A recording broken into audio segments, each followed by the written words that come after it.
काय झालं? आत्मने पद निमित्त रहित धातू पुढे कर्ता अर्थामध्ये काय प्रत्यय होत? परस्मै पद प्रत्यय होत. मग आता आत्मने पदाचे निमित्त आहे एक अनुदात्तेत. झालं की नाही? दुसरं निमित्त गीत. याच्या पुढे काय होतात? आत्मने पद प्रत्यय येतात. दुसरं काय निमित्त? स्वरितेत ईद. परंतु कर्तृगामिनी फळ असेल तर यांच्या पुढे काय होतात? आत्मने पद. आणि आता यांच्याहून भिन्न अनुदात्तम गीत याहून भिन्न. इथं सुद्धा कर्त्याला फळ मिळत नसेल तर परस्मै पद होतो. आणि बाकी राहिले उदात्तेत. आणि ज्यांचं काहीच हित नाही ते जे उदात्तेत धातू आहेत त्यांच्या पुढे काय होणार? परस्मै पद. हे अनुदात्तेत गेले, स्वरितेत गेले. स्वरितेत सुद्धा कर्त्याहून दुसऱ्याला फळ भेटत असेल तर परस्मै पद.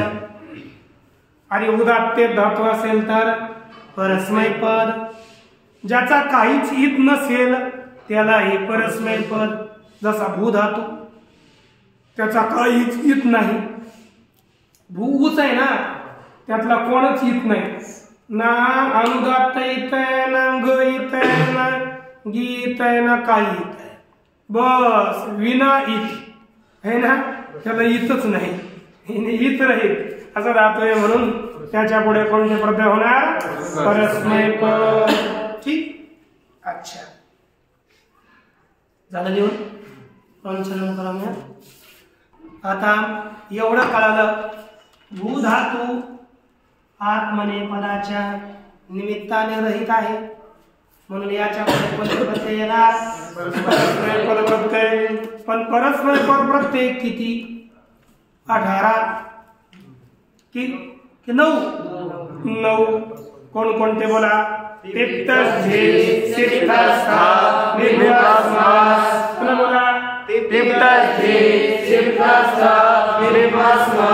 प्रत्यय झाले? 9. आता हे 9 प्रत्यय आले. या 9 प्रत्ययाला आता एवढं तीन विभाजन केले आपण. आता या इथे एक वचन, द्विवचन, बहुवचन संज्ञा करावी लागेल ना. त्याकरिता एक प्रथम पहिली पुरुष संज्ञा देण्याकरिता सूत्र येत आहे. पहा. तिंगस्त्रीणि त्रीणि. तिंगस्त्रीणि त्रीणि. प्रथम मध्यमोत्तमाः. प्रथम मध्यमोत्तमाः. तिंगस्त्रीणि त्रीणि प्रथम मध्यमोत्तमाः. तिंगस्त्रीणि त्रीणि प्रथम मध्यमोत्तमाः. तिंगस्त्रीणि त्रीणि. बोला. तिंगस्त्रीणि त्रीणि प्रथम मध्यमोत्तमाः. प्रथम मध्यमोत्तमाः. प्रथम मध्यमोत्तमाः.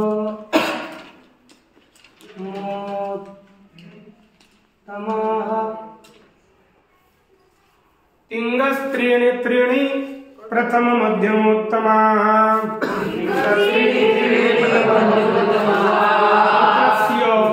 कस्य अध्यायस्य सूत्रम्? प्रथमाध्यायस्य तृतीयपादस्य चतुर्थपादस्य एकाधिकशतक्रमाङ्कस्य. एकाधिकशतक्रमाङ्कस्य. 101. ठीक आहे. एतत् सूत्रम् एकाधिकशतक्रमाङ्कस्य एतत् सूत्रम्. एतस्य सूत्रस्य वृत्तिं पश्यन्तु. तिंगः. तिंगः इति षष्ठ्याः एकवचनम्. द्वितीयं पदम् उभयोः. तिंग उभयोः. तिंग उभयोः पदयोः. पुढे काय आहे? त्रयस्त्रिका. तिंग उभयोः त्रयस्त्रिकाः क्रमात्. एतत् संज्ञा ठीक आहे. असं दिलं.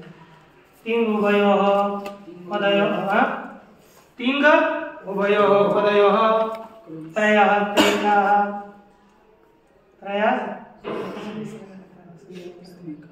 त्रयः त्रिकाः क्रमात् एतत् संज्ञाः स्युः. आता काय झालं?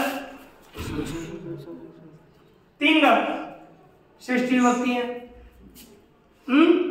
तिंग अर्थात तिंगचे. तिंग मध्ये किती येतं का?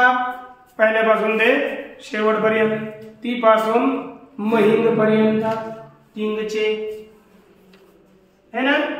उभयोः पदयोः दोन्ही पदाचे. किंवा असं करा तिंगचे. ठीक आहे.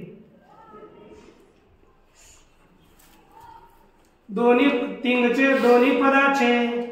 त्रयः त्रिकाः तीन तीन त्रिक तीन तीन त्रिक म्हणजे तीन तीनच्या लढी.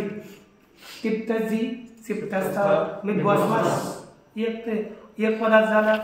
त आताम ज आसाथाम गम हित वही महिम हे दोन्ही पदाचे तीन तीन त्रिक क्रमात म्हणजे क्रमाने.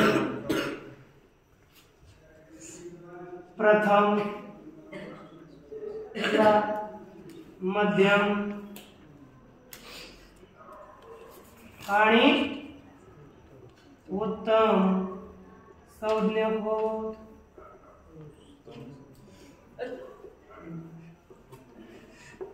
काय म्हणायचं? प्रथम मध्यम उत्तम. आणि यालाच आपण दुसरं नाव काय देतो? पुरुष. मग त्याला काय नाव? प्रथम पुरुष, मध्यम पुरुष, उत्तम पुरुष. मग आता काय होणार? ते तस जी इति प्रथम पुरुष थस थ इति मध्यम पुरुष मिप वस मस याची काय झाली? उत्तम पुरुष. ही साध्य होते. या पहिल्या परस्मै पदाचं झालं. तसंच आत्मने पदातही त आता ज यांची प्रथम पुरुष संज्ञा. पुढे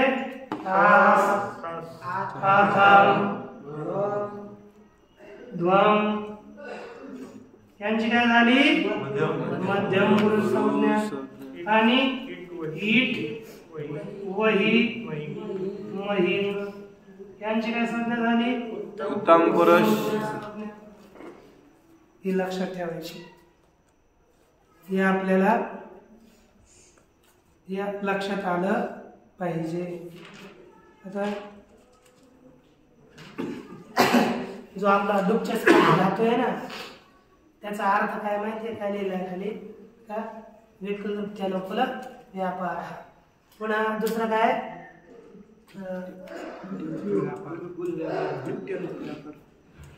दोन काय? कोणाचा अर्थ कृत्यानुकूल व्यापार? येत ते येती प्रयत्न धातू दिलाय ना. येती कृत्यानुकूल व्यापार. इथे येती प्रयत्न लिहिलाय. कृत्यानुकूल व्यापार घ्यावाच लागणार आहे. मग तेव्हा ते तो विषय पुरा होता. त्याच्यामध्ये आता हे काय झाले? प्रथम पुरुष, मध्यम पुरुष आणि उत्तम पुरुष. लक्ष झालं सगळं. आता याच एक वचन द्विवचन बहुवचन हे नाव देण्याकरिता सूत्र येते. तान्नेक वचन द्विवचन. तान्नेक वचन द्विवचन. तान्नेक वचन. तान्नेक वचन द्विवचन. द्विवचन. तान्नेक वचन द्विवचन. तान्नेक वचन द्विवचन. बहुवचनान्नेकशः. बहुवचनान्नेकशः. तान्नेक वचन द्विवचन बहुवचनान्नेकशः. तान्नेक वचन द्विवचन बहुवचनान्नेकशः. उद्या घेऊ. उद्या उद्याची कशाला काय टेन्शन पडत. पूर्णमुदच्यते पूर्णस्य पूर्णमादाय पूर्णमेवावशिष्यते. ओम शांती शांती शांती.